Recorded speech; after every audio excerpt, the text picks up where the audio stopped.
Estamos aquí en Conversan 2, un programa del Centro Virtual Isaacs, de la Escuela de Literatura de la Facultad de Humanidades de la Universidad del Valle, de nuestro canal del Sol Telepacífico, con el apoyo de la Autoridad Nacional de Televisión. Hoy vamos a continuar un programa que hicimos muy especial desde nuestros estudios, visitando al maestro José Aguirre en su estudio aquí en Cali y hablando sobre su trabajo, sobre cómo compone y sobre todas las perspectivas y desarrollos en los cuales él está comprometido enormemente y está haciendo un trabajo extraordinario para el desarrollo de nuestra música en este país, aquí en Conversan 2 con José Aguirre. Estamos aquí, Conversan 2.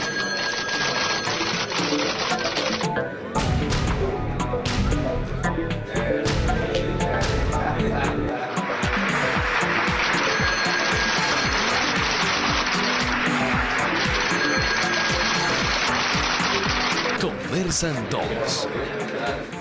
Está claro que ya hay una sensibilidad ganada para la música del Pacífico, hay una atención sobre ella, hay musicólogos de muchas partes del mundo que vienen, por ejemplo al Festival Petronio Álvarez, nuestros músicos están viajando por Europa, por los Estados Unidos, por América Latina, por el Caribe, son invitados inclusive a grandes eventos al África. Entonces, digamos que ese sensorio, en esa sensibilidad está creada. ¿Tú qué crees que está, qué futuro va a tener todo este movimiento? ¿Cómo lo sientes? ¿Cómo lo ves? Sí, definitivamente. Eso está ahí, en la música del Pacífico, eso está inmerso ahí. Está lo que decíamos, ese dolor y ese sufrimiento que vivieron ellos por tantos años de segregación y de discriminación y de esclavitud, todo eso. Entonces, yo creo que, lo repito, es el pulmón de la música ahora. El aguabajo, yo insisto tanto en el aguabajo porque es el ritmo más dulce que hay en el Pacífico y en muchas partes, comparado con la música de otras partes. El aguabajo con armonía de jazz, que es lo que nosotros empezamos a hacer. No sé si alguien lo hizo antes, ¿no? Pero digo, lo estamos haciendo nosotros. Ahora es muy semejante al bossa nova. Y la dulzura que hay, entonces lo que hay para proponer con cantantes que tengan el timbre, obviamente, ese color de voz de las cantantes del Pacífico, pero que entonces tengan la capacidad técnica para cantar ya cosas con armonías que no son precisamente folclóricas. Ahí entonces es donde tienen que surgir gente proponiendo cosas que van a dar un vuelco interesantísimo al world music, por ejemplo. Entra al world music de una. Marlene está de primerita, porque Marlene tiene la capacidad, ella es cantadora, pero tiene la capacidad de acariciar. Una señora muy amiga mía, una señora a quien quiero mucho, me dijo una frase que me gustó y me dijo: esa mujer cuando está cantando allá le hace el amor a la gente, a los que están viendo, cómo canta, cómo se mueve, la dulzura que tiene. Ella hace eso. Yo nunca había escuchado que alguien dijera eso de una cantante, porque es así. O sea, Marlene tiene la capacidad para eso. Marlene es cantadora, pero a veces las cantadoras solamente pueden cantar lo folclórico, porque no tienen la formación académica y la formación técnica para poder cantar cuando ya te sales de las armonías tradicionales y le pones armonía de jazz o de bossa nova. Entonces Marlene sí lo puede hacer. Y Marlene tiene todo a favor. Marlene tiene que naturalmente afinada. Marlene es de esas personas que no es capaz de pegar un grito y desafinarse así quisiera, lo pone afinadito. Ella tiene todo. Entonces, sí, ese tipo de propuestas van a caminar muy bien y van a dar mucho que hablar de la música del Pacífico. Ya lo puede hacer con aguabajo, con currulao, con cualquiera de los ritmos de acá. Además, porque se ha ido a África y ha estado allá con las misiones religiosas. Sí, entonces por ahí me mostró algo de lo que está haciendo y esa niña es impresionante, ella es única. Marlene es única. Entonces eso, aquí pueden surgir muchachos o gente que cante, que pueda hacer algo como lo que hace Caetano. Porque la música lo da. O sea, la música que hay aquí lo da. Lo que hay es, a mí por ejemplo un cantante me, me trastorna cuando lo oigo, porque pienso que es un tipo que tiene demasiado para dar. Yo no sé si él se ha dado cuenta de eso. Es el cantante de Herencia, William. William. Yo creo que él está muy joven para de pronto pensar en hacer cosas de ese nivel como Caetano Veloso. Él está muy joven y creo que cuando él entienda más adelante la capacidad que tiene de hacer cosas y madure un poco más, él va a poder llegar a eso, porque lo que está haciendo ahora es fenomenal, lo que hace con Herencia. Pero cuando él o los que tengan esa capacidad de canto y de manejo de la voz y de timbre, que es otro que no se sabe desafinar, ese tiene la voz, parece que tuviera un piano ahí.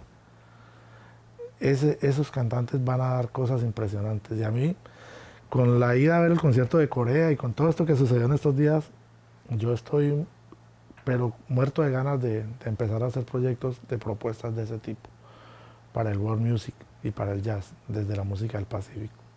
Las propuestas comerciales ya las he hecho y estoy en eso también y han funcionado comercialmente y sigo haciéndolas porque me gustan, pero lo que quiero hacer a través de la música culta es muy interesante.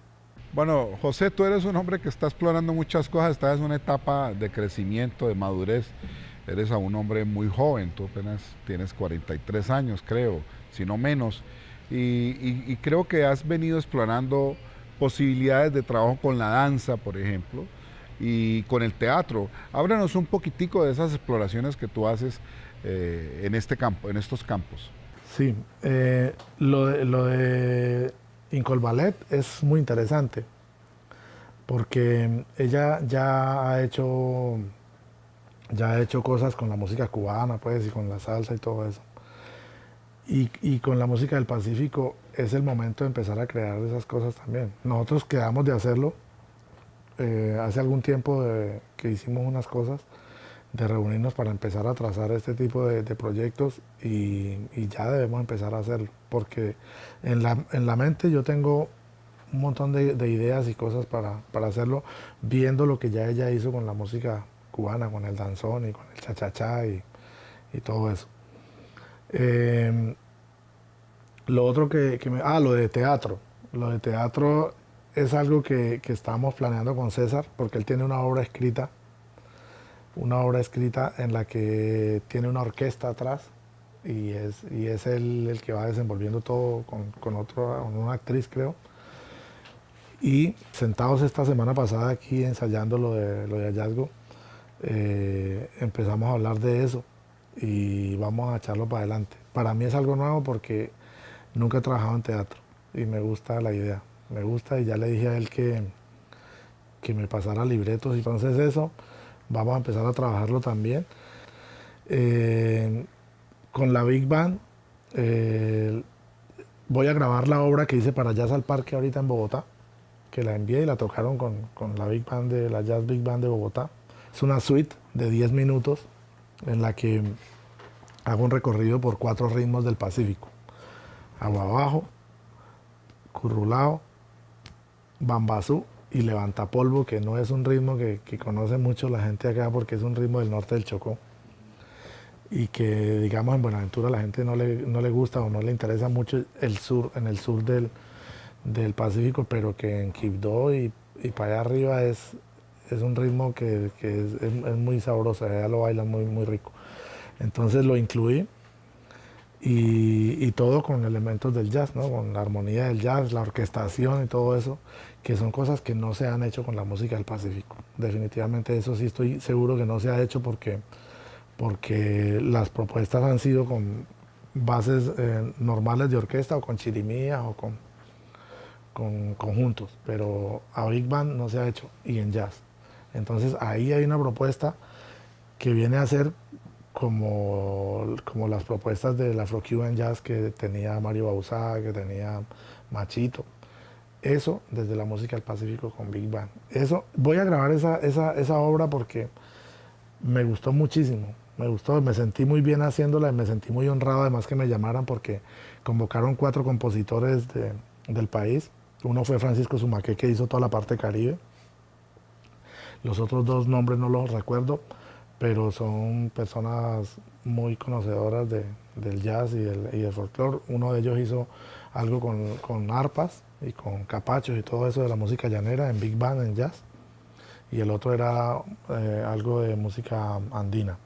A mí me dieron el honor de hacer la música del Pacífico y lo preparé aún estando preparando el concierto de Hallazgo. O sea, fue medio arriesgado ponerme a hacer todo eso porque era una obra muy grande y afortunadamente la pudimos enviar a tiempo. Ellos la montaron muy bien, la tocaron muy bien y la quiero grabar para mostrarla aquí en Cali porque vale la pena. Es un trabajo muy, muy, muy bonito, muy interesante.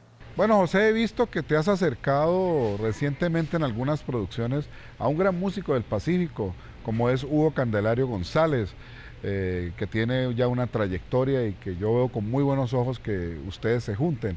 Yo lo que quería preguntarte es, Hugo es un maestro de la marimba, ¿cómo esa marimba se puede incorporar y qué posibilidades tiene esa marimba en la música contemporánea, en músicas como la que tú estás haciendo, el jazz o en posibles fusiones con otras músicas? En el disco que estoy haciendo de clásicos de la música latina, invité a Candelario en una obra, en un tema que se llama Hong Kong Mambo. Y lo invité para que tocara la marimba con la Big Band. Él grabó la marimba y yo vi a Hugo tan contento de grabar eso. Yo incluso lo pensé para invitarlo porque en algún momento pensé que de pronto me dijera que no, porque pues él es un músico del Pacífico y de folclore y esto era otra cosa.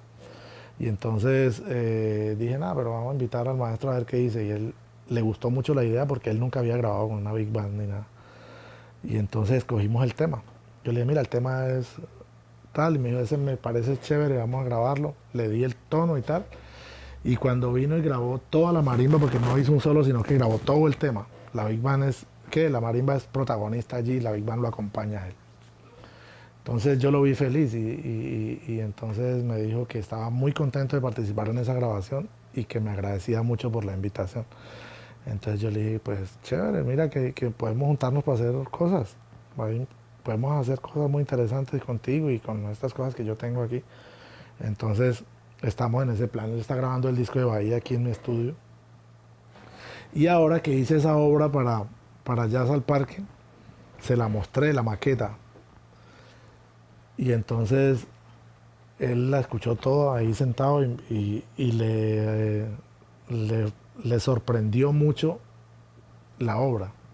Me dijo eso, las palabras de él fueron estas, me dijo, mira, yo he estado escuchando propuestas de jazz con la música del Pacífico acá, pero te puedo decir que ninguna propuesta de esas es tan interesante como esa que estás haciendo acá.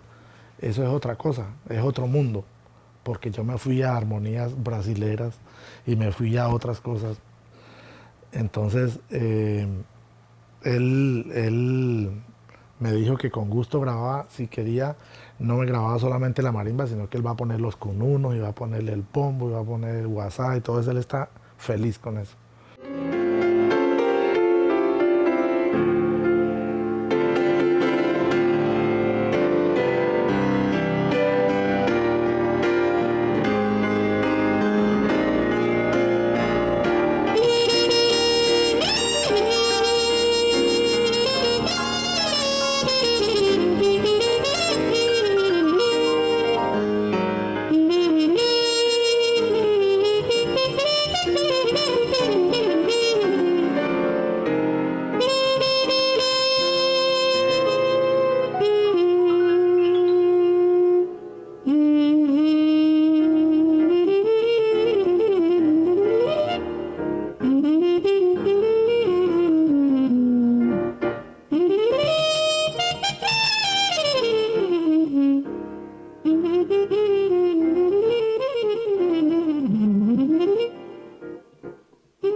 los escritores siempre tienen un problema a resolver, es cómo hacer la primera frase que es contundente, que contiene, dijéramos, y le da el tono a una obra, a un cuento, a una novela, a un relato.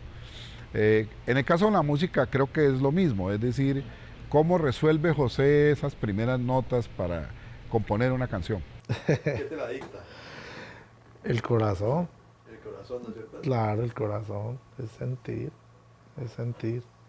Yo, por ejemplo, con Yuri me pasaban unas cosas que nunca, o sea, él me dijo cosas que yo no me daba cuenta. ¿Qué era, por ejemplo? El disco Cita con la Luz. Él me dijo, él me dio unas letras solas, así. Me mandó unos correos con unas letras. En ese disco él no quiso escribir melodías. Entonces me dijo, yo quiero que tú le pongas la melodía a estas canciones y hagas los arreglos desde el tiple. Yo toco tiple porque mi papá era tiplero. Y yo creo que nadie tocaba el tiple como lo tocaba mi papá. A mi papá le sonaba el tiple, a nadie yo lo vi tocar el tiple así. Y él lo tocaba naturalmente así. Entonces yo aprendí a tocar tiple. Y cuando a veces, todas las producciones de Yuri que yo le hice, yo le he hecho 5 álbumes a él. Él siempre quería que yo grabara tiple en algunos temas. Lo usábamos como el 3 cubano, pero yo lo tocaba con tiple. Uh-huh. Entonces él me decía que cuando yo tocaba el tiple, yo hacía cosas que tenían mucho sentimiento, mucha alma. Y entonces a veces yo estaba tocando, él estaba sentado ahí, yo estaba tocando notas por tocar, por calentar, por decir algo, tocando notas. Y entonces él, por ejemplo, me decía, repite eso que tocaste ahí. Le dije, no sé, estaba tocando, ¿qué fue? Me dijo, hiciste una cosa divina, yo quiero oír eso otra vez. Le dije, no me acuerdo. Él optó porque me grababa a veces eso. Ponía el celular o algo a grabarme lo que estaba tocando y me decía, mira, oye esto que tocaste, que oye, sí, está bonito. Entonces, yo quiero que hagas las composiciones de la música y los arreglos desde el tiple, porque el tiple tiene menos opciones, porque son menos cuerdas. O sea, son más cuerdas que la guitarra, pero tiene menos opciones armónicas que la guitarra. ¿Sí?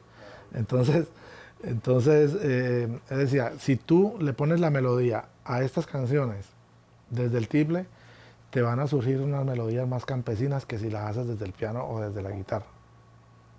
Y yo las hice desde allí. Confieso que en un comienzo lo empecé a hacer más por cumplirle un capricho. Yo pensaba que era un capricho de él y después me di cuenta que no era un capricho, el man tenía razón. Cuando las opciones que uno crea desde el tiple son muy diferentes a las que crea desde el piano. Entonces, claro, eso dio como resultado unas melodías más raizales.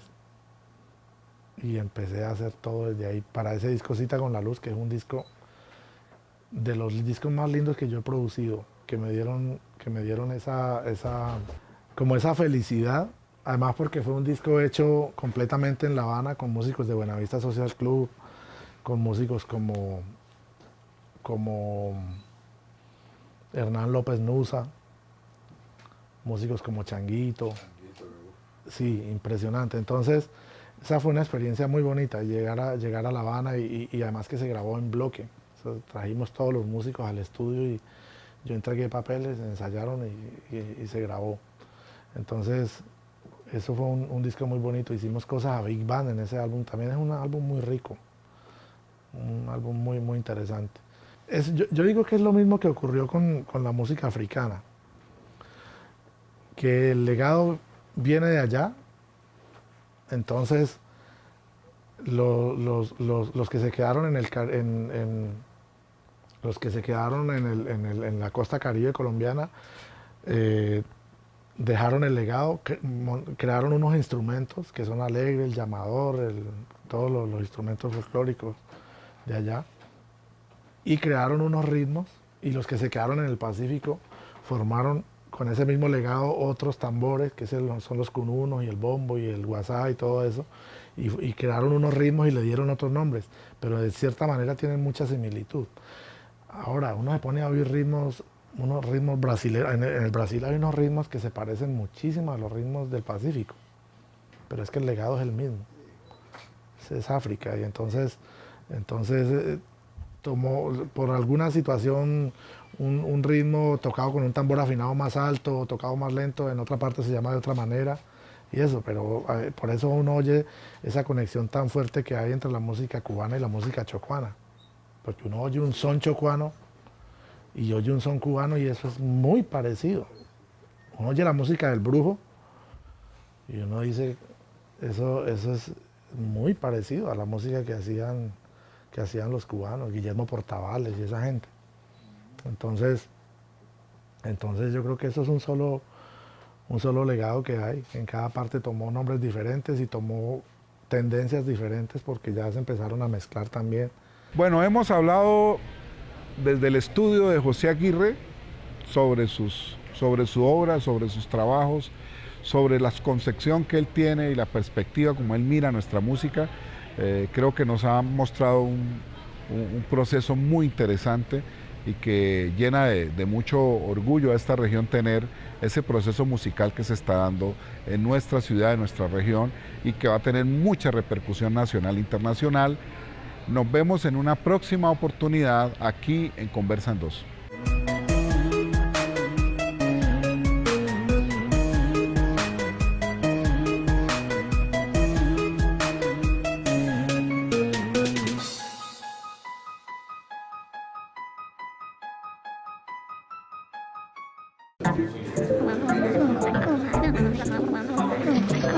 Estamos aquí, Conversan 2.